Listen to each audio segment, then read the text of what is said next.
Imagine aliens watching us. Not the Hollywood kind, the invasion kind, but the quiet observers, the scientists. They've been studying Earth for years, documenting everything. Our cities, our technology, our languages, our rituals. They've cataloged how we eat, how we sleep, how we build, how we destroy. They understand our biology, our chemistry, our physics. But there's one thing that absolutely baffles them. One behavior that doesn't compute, that breaks all their models of intelligent life. It's not our violence. They've seen that before. It's not our tribalism that's common across species. It's something much stranger. It's how effortlessly, how masterfully, how completely we lie. Not just to each other, though we do that constantly, smoothly, without hesitation, but to ourselves. That's what confuses them. They watch us construct entire identities around deceptions so polished, so rehearsed, so embedded, we don't even recognize them as lies anymore. We call them beliefs. We call them values. We call them dreams, goals, personality traits. We defend them. We build our lives around them. And the aliens sit there, watching, taking notes, trying to understand, do these humans actually believe this? Do they know they're lying? Or have they lied so long, so well, that the line between truth and fiction has completely dissolved? See, they can measure everything else. They can track your heart rate when you say you're calm. They can monitor your cortisol levels when you claim you're not stressed. They can watch your pupils dilate when you insist you've moved on. They have all the data. And the data never matches what comes out of your mouth. To them, it's fascinating. Humans are the only species they've found that can hold two contradicting truths simultaneously. Choose the comfortable one, and genuinely believe they've chosen reality. You say you're happy while your body screams exhaustion. You say you're fine while your hands shake. You say you've changed while you repeat the exact same patterns. And somehow, you believe it. All of it. If they wrote a report, if they sent it back to their planet, the title would probably be something clinical. Something like, Species Demonstrates Advanced Capacity for Sustained Self-Deception. But in their private notes, in the margins, they'd probably just write, How? How do they do it? How do they lie this well? And the answer you won't want to hear, is this. You've been practicing your whole life. Every single day. You've gotten so good at it, you don't even know you're doing it anymore. And that's what we're here to talk about. Let's start with the simplest one. The most common lie in human language. 3 syllables, 2 words, I'm fine. You say it at work when your manager asks how you're doing. You say it to your friends when they notice you've been quiet. You say it to your family when they call and you don't want to worry them. You say it to strangers at the grocery store, the coffee shop, the elevator. How are you? I'm fine, thanks. You? Fine, great. Have a good one. It's automatic. Reflexive. You don't even think about it anymore. But here's what the aliens would notice. They'd see your shoulders tensed up to your ears. They'd measure your breathing, shallow and quick. They'd track your sleep patterns, broken and insufficient. They'd decount the number of times you check your phone, hoping for a message that might make you feel less alone. They'd catalog your caffeine intake, your screen time, the hours you spend staring at nothing, thinking about everything. And then they'd hear you say it, I'm fine, and they'd mark it down. Contradiction detected. Data does not match verbal output. Subject appears unaware of discrepancy.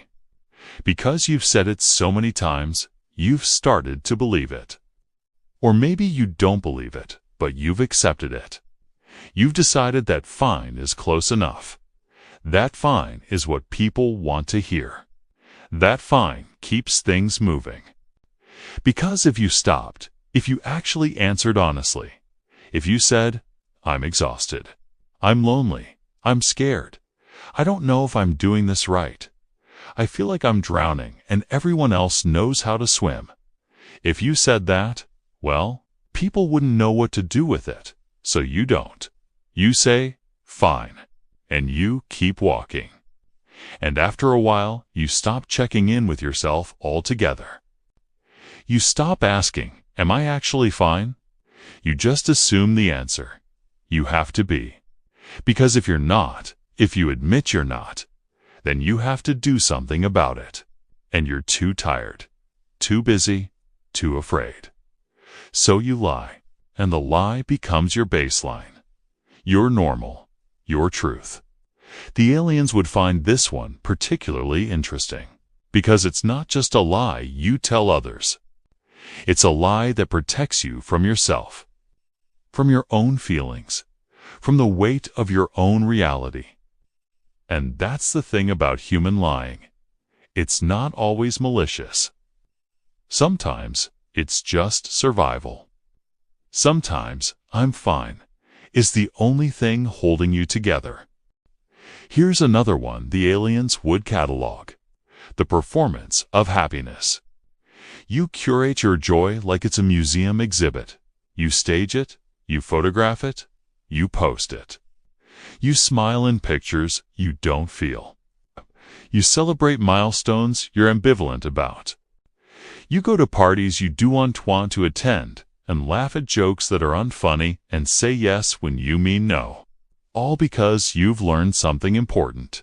You've learned that sadness makes people uncomfortable. That struggle is supposed to be private. That if you're not thriving, if you're not glowing, if you're not living your best life, then something must be wrong with you. So you perform. You perform so well that sometimes even you forget it's a performance. You take the picture at the perfect angle with the perfect lighting and the perfect caption, and for a moment you believe it. Look at me. Look at my life.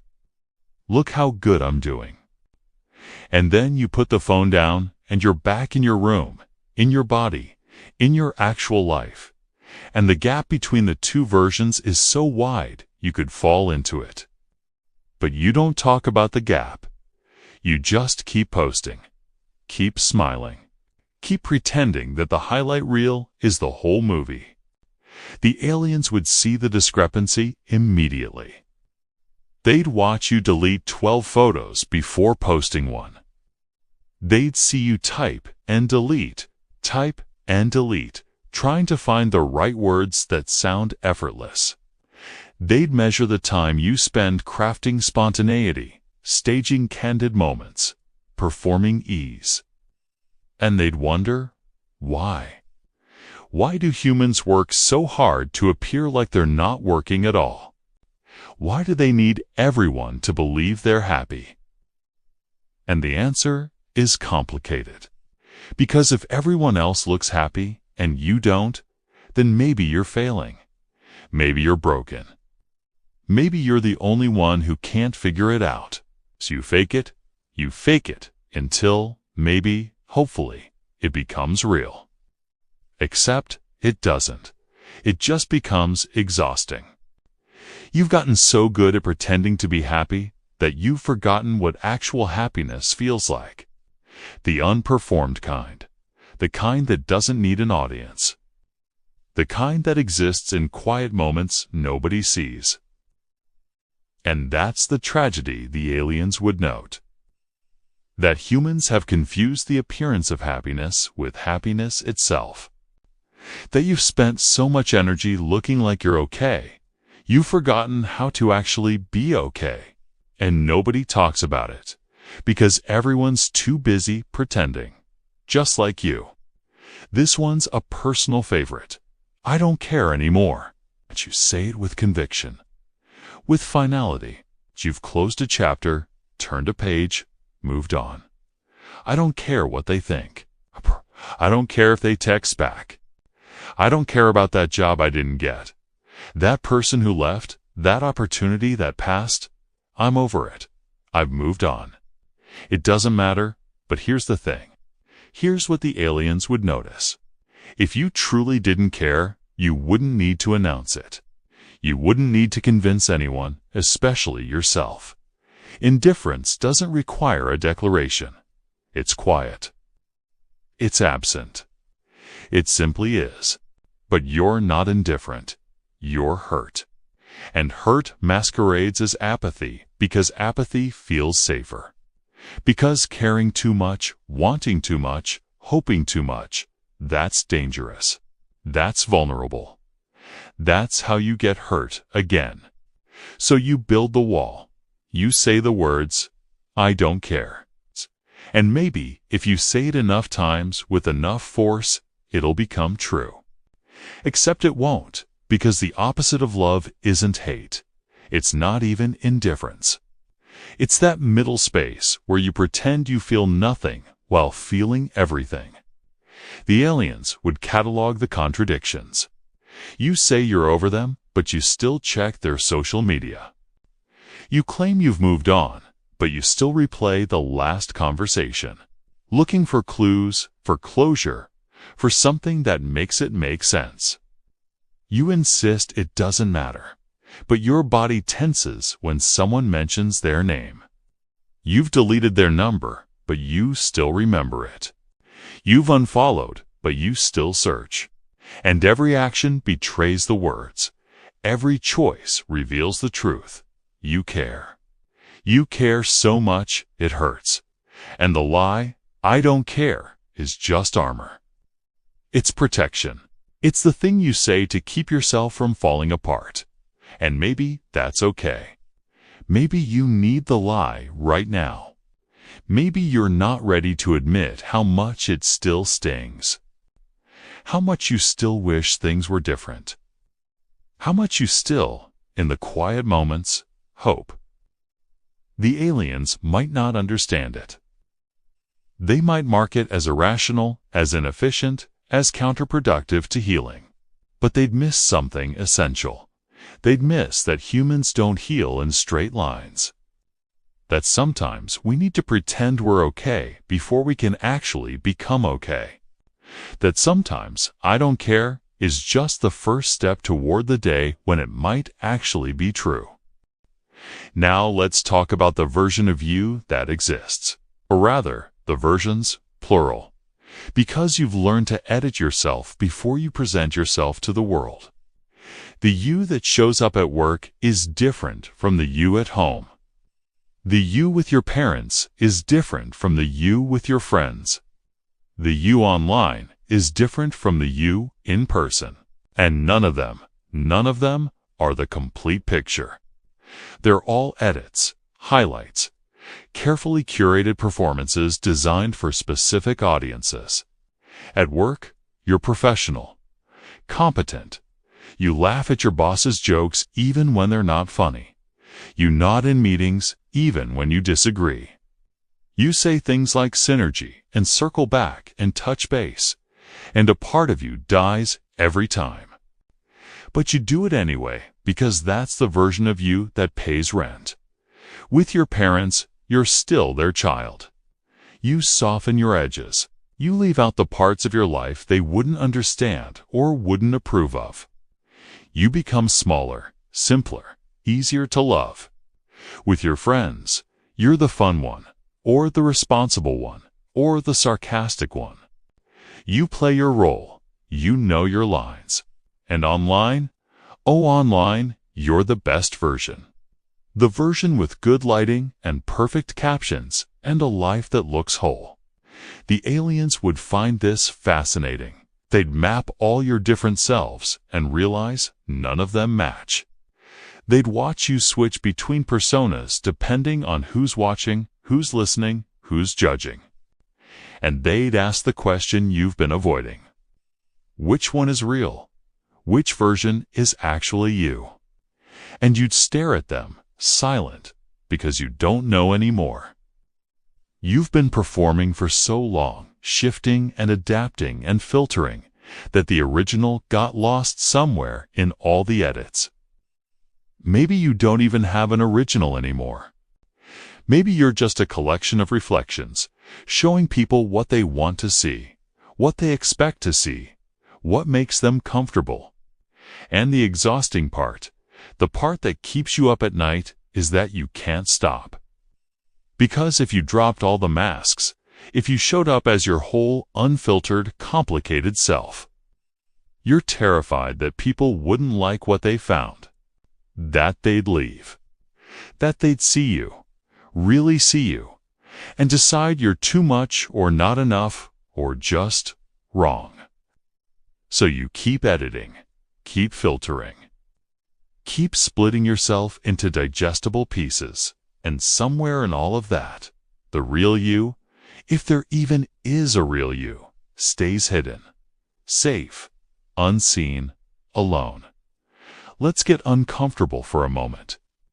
Let's talk about what you want, or rather, what you think you want. 'Cause, here's the thing, the aliens would notice right away. You're not chasing your dreams. You're chasing the dreams you think you're supposed to have. The job title that sounds impressive at dinner parties, the relationship that looks good in photos, the life that makes your parents proud, the success that proves you're not wasting your potential. You've built an entire blueprint for your future, and if anyone asked, you'd say yes, this is what I want. But is it? Or is it just what you've been told to want for so long that you've internalized it as desire? Think about it. Really think. That career path you're on, did you choose it because it excites you, or because it's stable, respectable, safe? That relationship you're in, are you happy, or are you just comfortable? Or worse, are you just scared of being alone? Those goals you're working toward, the house, the promotion, the milestones, are they yours?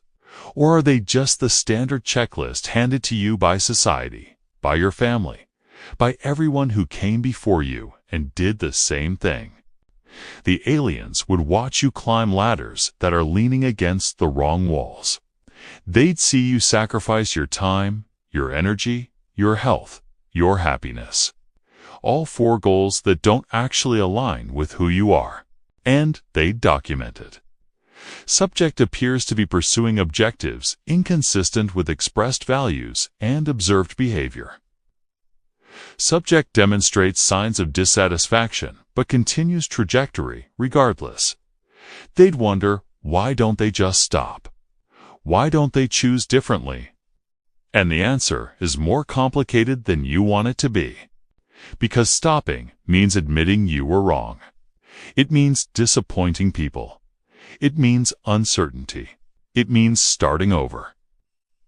And you've already invested so much time, so much effort, so much of yourself into this version of the future that backing out now feels like failure.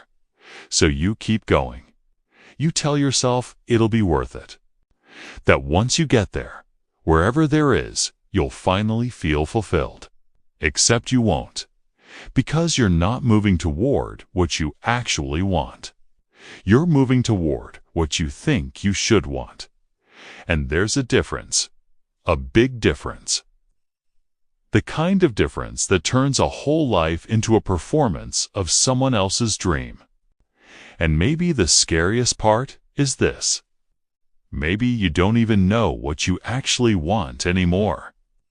Maybe you've been following the script for so long, you've forgotten how to write your own lines.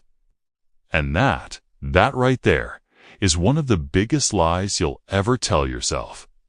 This is what I want. When really, you're just too afraid to figure out what you actually do. Here's one of the deepest lies you tell yourself, that you're in control. That if you just plan well enough, work hard enough, prepare thoroughly enough, you can control the outcome. You make lists. You set goals. You organize, optimize, schedule every minute of your day. You research, you strategize, you try to account for every variable. And you tell yourself this is productivity, this is responsibility, this is what successful people do. But the aliens would see it for what it really is. Terror.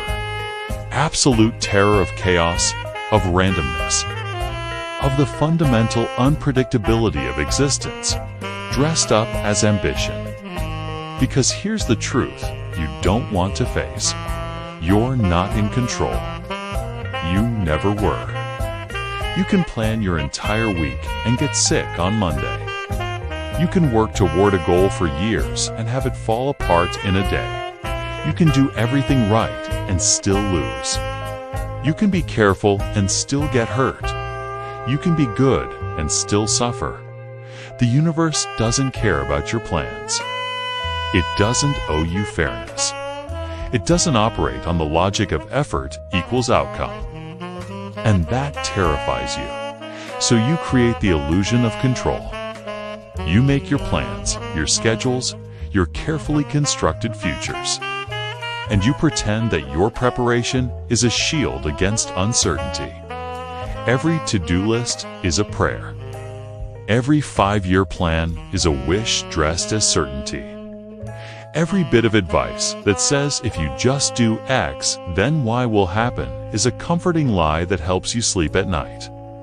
And you cling to it. You cling to the belief that control is possible, that safety is achievable, that if you're just smart enough, careful enough, prepared enough, you can avoid pain. But you can't. Nobody can. Life happens. People leave. Plans fall apart. Bodies break down. Accidents occur. And no amount of planning, no amount of control can prevent the fundamental uncertainty of being alive. The aliens would document this pattern across millions of humans.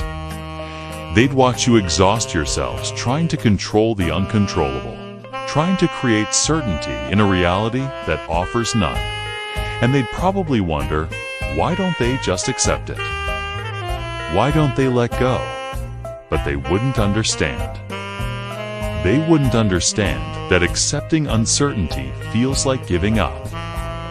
That letting go feels like falling. That admitting you're not in control means admitting you're vulnerable. And vulnerability to you feels like weakness. So you hold on. You grip tighter. You make more plans. And you call it strength. When really, you're just terrified and tired. So tired. This one's going to sting. You think you're different? You think you're more self-aware, more authentic, more honest than other people. You look at everyone else performing, pretending, lying to themselves, and you think, I see through that. I'm not like them. I'm real, genuine, actually know myself. And that belief, that conviction that you're somehow exempt from the patterns everyone else falls into, that's the biggest lie of all, because the aliens would see it immediately. The irony of it. You're so convinced you're self-aware that you're completely blind to your own self-deception. Everyone thinks they're the exception. Everyone thinks they're different. The person scrolling Instagram feeling superior to the people posting. They posted yesterday. The person judging someone for being fake. They're wearing a mask too. They just don't recognize it as one. The person who thinks they've got it all figured out. They're just as lost as everyone else. They're just better at hiding it. From others, from themselves. You're not special. You're not more evolved. You're not more authentic. You're just human. And being human means you're exactly like them. Flawed, scared, pretending, trying your best and falling short and lying about it. But admitting that, admitting you're ordinary, admitting you're no better or worse than anyone else, that's hard. Because you've built your identity around being different. Around being the one who sees clearly. The one who doesn't fall for the traps everyone else falls for. The one who's above it all. Except you're not above it. you're right in the middle of it. You're just as performative, just as filtered, just as full of contradictions. You judge people for things you do yourself. You criticize behaviors you exhibit. You point fingers while ignoring the three pointing back at you. And here's the thing the aliens would find most interesting. Self-awareness doesn't make you better. It's not a trophy. It's not a shield. You can be fully aware of your patterns and still repeat them. You can understand your flaws and still refuse to change them. You can see your own lies clearly and still choose to believe them. Because knowing and doing are not the same thing. Because awareness without action is just spectating your own life. Because understanding why you're stuck doesn't automatically unstick you. The aliens would watch you analyze yourself endlessly. Talk about your issues constantly, claim deep self-knowledge, and then do the exact same things you always do, and they'd note it down. Subject demonstrates cognitive dissonance. Subject, aware of patterns but unable or unwilling to alter behavior. Subject believes awareness equals growth. It does not. You're not better than them. You're just like them. And maybe that's the first honest thing you've admitted all day. You didn't come up with all your lies on your own. Some of them were handed to you, passed down like heirlooms. Your parents gave them to you.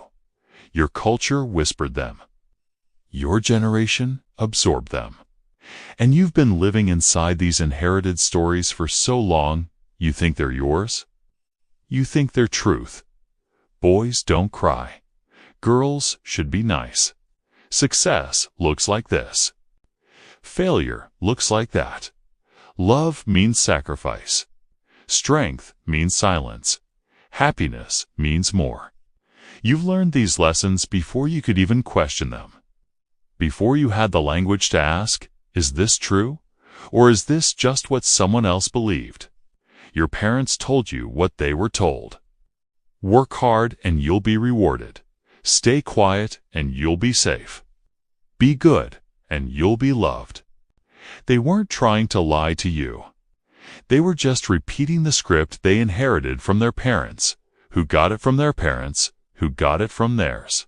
Stories passed down through generations, each one carrying the fears, the limitations, the survival strategies of people who lived in different times, faced different challenges, had different options.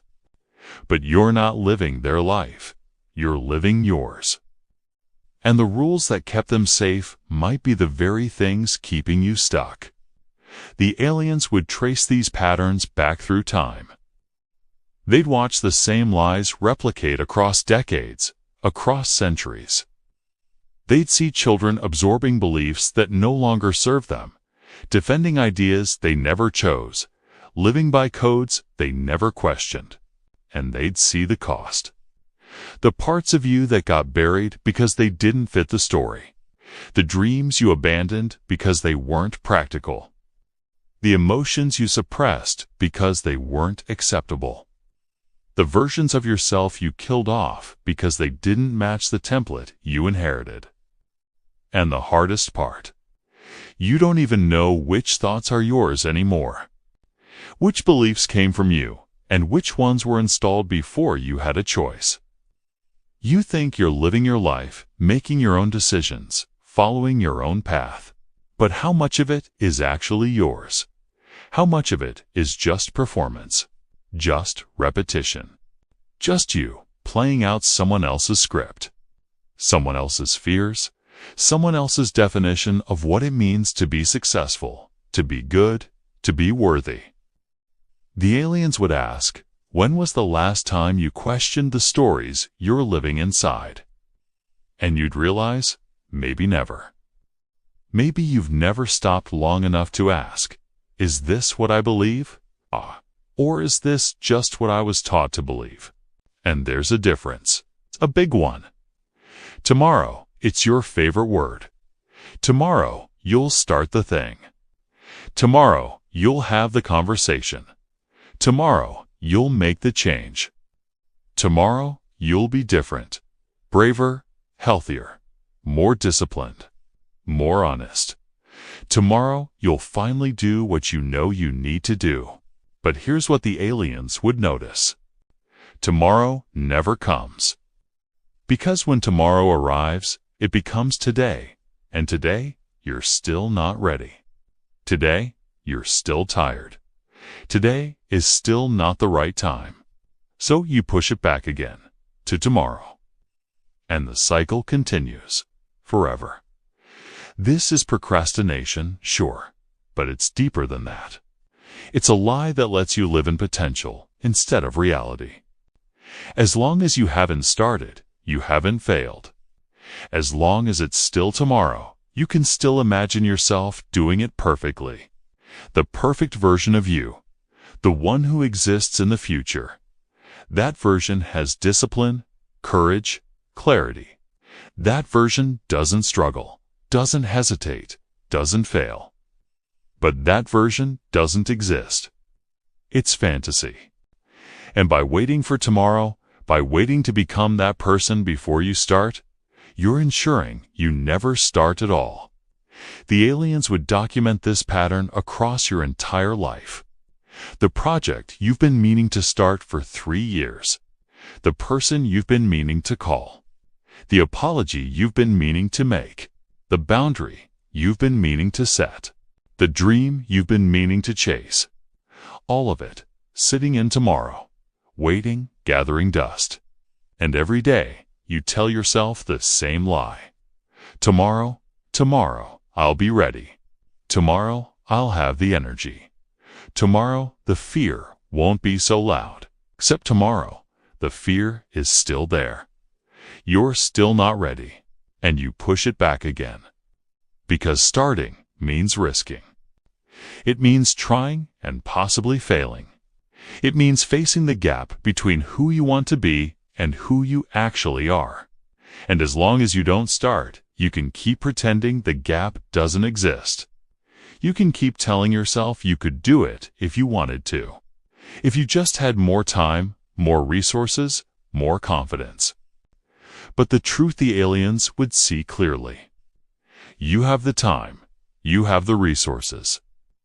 What you don't have is the willingness to be imperfect, to be a beginner, to be bad at something before you get good. So you wait. You wait for a version of tomorrow that feels easier, that feels safer, that feels certain. But that tomorrow doesn't exist. It never did. There's only today, and you're still waiting. You're waiting for closure. You're waiting for the moment when it all makes sense. When the person who left explains why. When the friend who disappeared gives you a reason. When the ending that broke you finally gets wrapped up with understanding. With clarity, with that one conversation that puts everything in its place. You're waiting for the chapter to close properly. For the story to have an ending that feels complete. And you tell yourself, once I get closure, I can move on. Once I understand, I can let go.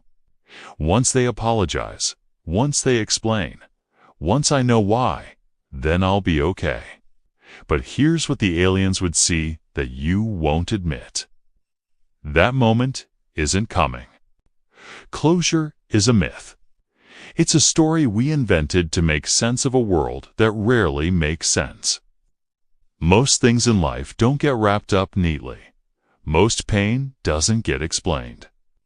Most questions don't get answered. People leave without telling you why.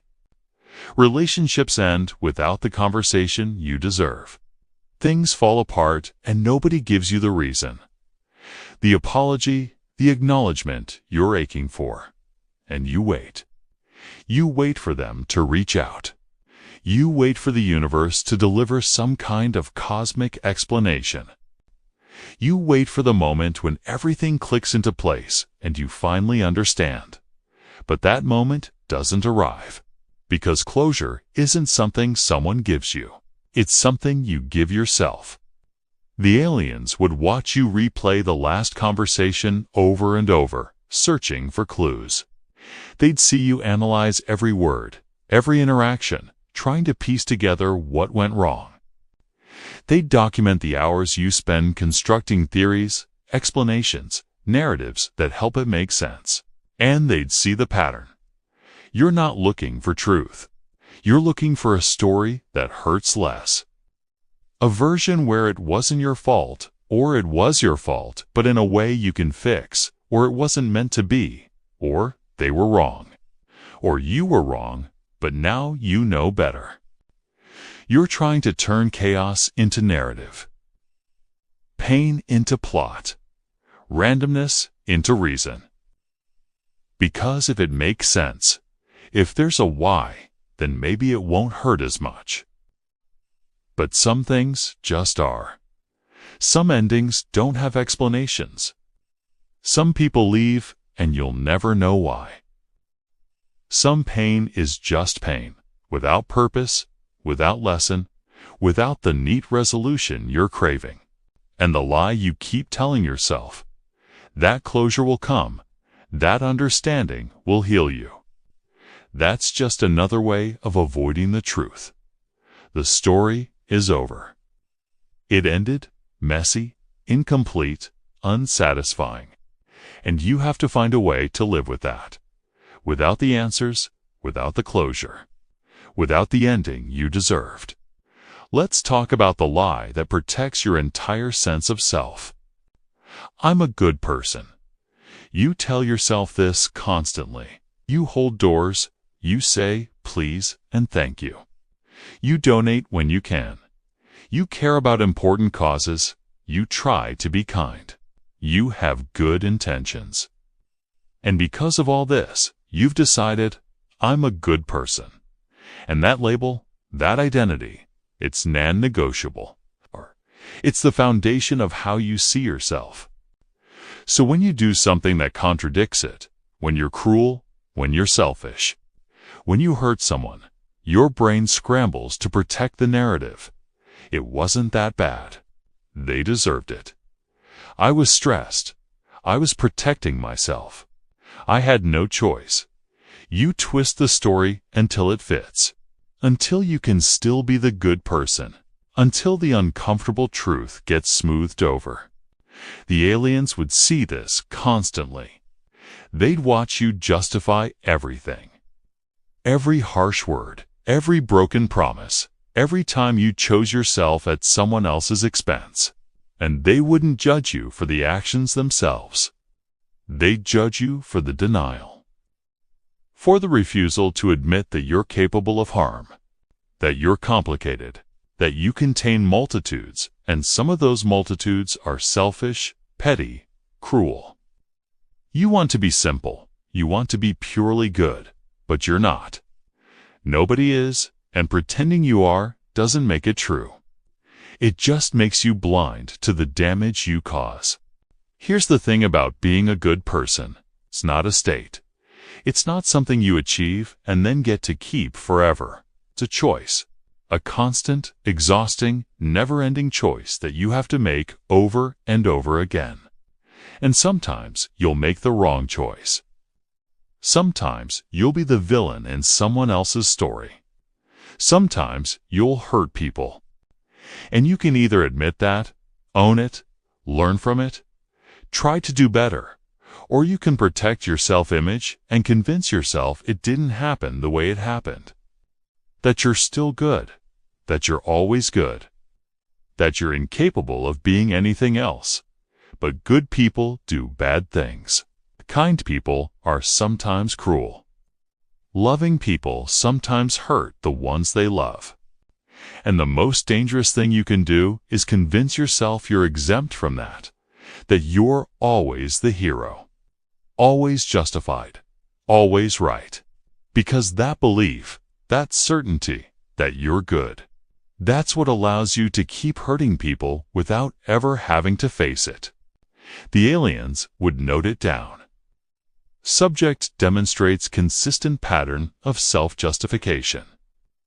Subject, unable to accept moral complexity. Subject confuses intentions with impact. And they'd be right. You're not a good person or a bad person. You're just a person. And that's so much harder to accept. Let's talk about the deepest lie, the one that hides beneath all the others. It's the one you say with so much confidence. I know myself. You think you know your values, your boundaries, your personality. You've mapped out exactly what you like, what you hate, what you stand for, and what you would never, ever do. You've spent years, maybe decades, carefully constructing this image of who you are. This consistent story, this stable identity, and you believe it. You really, truly do. Until life decides to put you to the test. Until the pressure builds. Until you find yourself in the exact situation you swore you'd handle differently. And in that moment, you surprise yourself. You do the very thing you promised you'd never do. You suddenly crave the thing you claimed you didn't care about. You become someone you don't even recognize. That person you thought you were, the one you've been telling everyone about, the one you've been telling yourself about. That person only ever existed in theory, in comfort, in safety. But when things get real, when the stakes are high, when you're scared or hurt or desperate, you start to discover versions of yourself you never knew existed. There's the version that lies to protect itself. The version that runs when you were so sure you'd stay and fight. The version that stays when you thought you'd have the strength to leave. The version that can be cruel when you prided yourself on being kind. The version that feels weak when you always thought you were strong. And each time this happens, each time you act in a way that shatters your self-image, you face a choice. You can either update your understanding of who you are, embracing this new complexity, or you can dismiss it as a one-time thing. An exception to the rule, not the real you. Most people choose the second option. Why? Because admitting you don't truly know yourself is terrifying. It means you're unpredictable, even to you.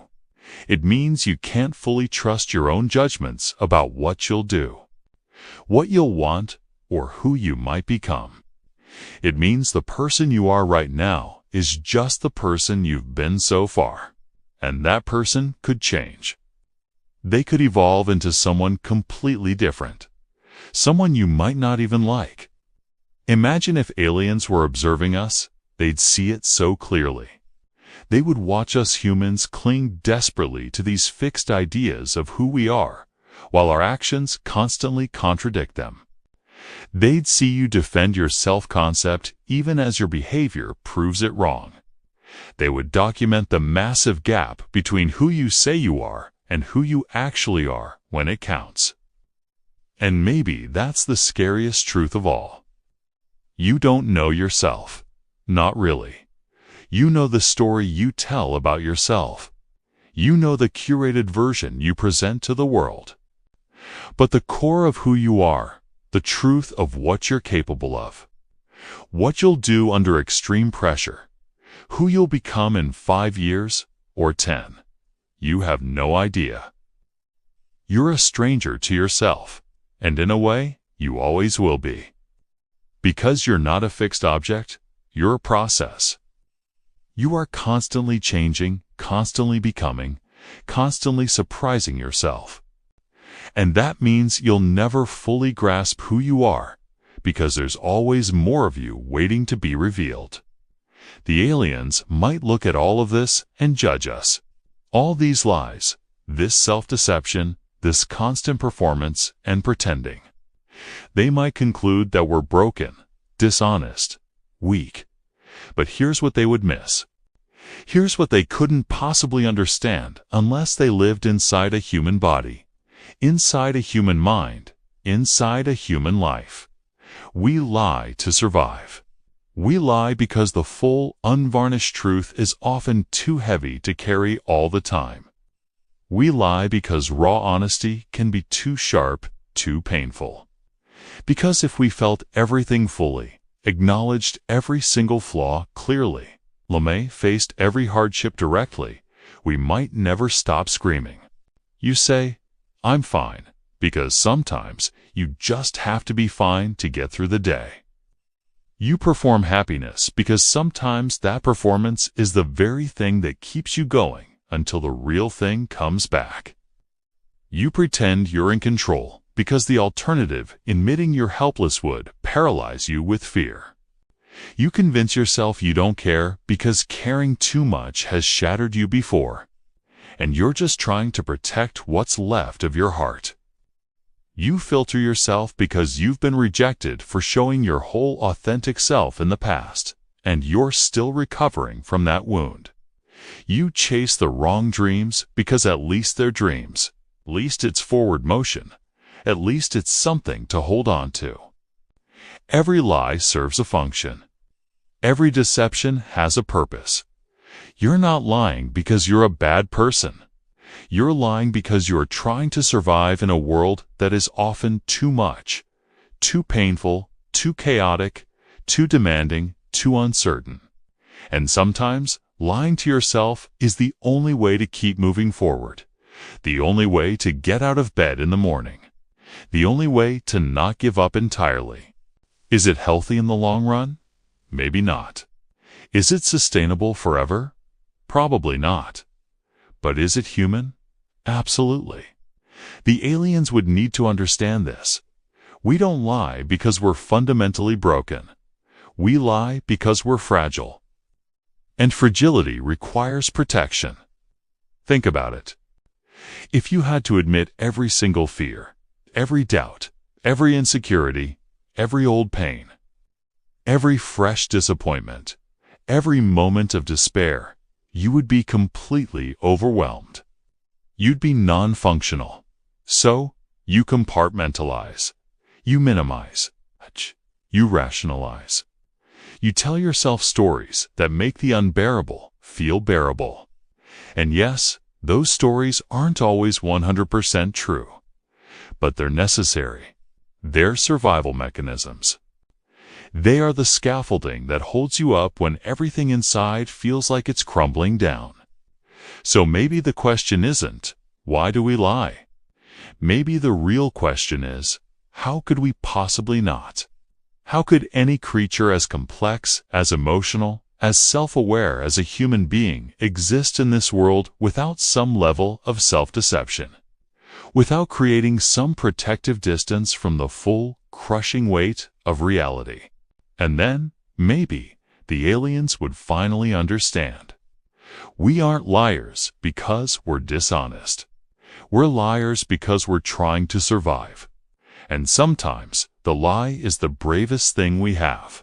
Sometimes, saying I'm fine through tears is a profound act of courage. Sometimes, just pretending is what keeps us alive. And maybe that isn't weakness at all. Maybe that is the most human thing we do. Thanks for watching. If this resonated with you, let me know in the comments. Don't forget to like and subscribe for more. So what now? You've sat here for 30 minutes, maybe longer, listening to someone tell you about all the ways you lie to yourself, all the ways you perform, pretend, deceive. And maybe you're angry. Maybe you're defensive. Maybe you're thinking, this doesn't apply to me. Or maybe you're just tired. Tired of being seen this clearly. Tired of having the mirrors held up. Tired of realizing how much of your life is built on stories that aren't quite true. And if that's where you are right now, that's okay. You don't have to fix everything. You don't have to suddenly become completely honest with yourself and everyone around you. That's not realistic. That's not even possible. But maybe you can start small. Maybe you can catch yourself in the lie, just once. Maybe the next time someone asks how you are and you start to say, fine, you pause. Just for a second, and you notice. Notice that you're not fine. You don't have to tell them. You don't have to break down and explain everything, but at least acknowledge it to yourself. At least let the truth exist for a moment before you cover it back up. Maybe the next time you're performing happiness, you catch yourself mid-performance, and you think, okay, I'm doing it again. I'm pretending, and that's okay. You can keep pretending if you need to, but at least you know, at least you see it. That's all this is. That's all you can do. Start noticing. Start paying attention to the gap between what you say and what you feel. Between who you present and who you are. Between what you claim you want and what you actually want. You don't have to close the gap. Don't have to become some perfectly authentic version of yourself. You just have to see it. Because seeing it, noticing it, that's the first step. That's where change begins. Not with fixing yourself, not with becoming better, just with seeing yourself more clearly.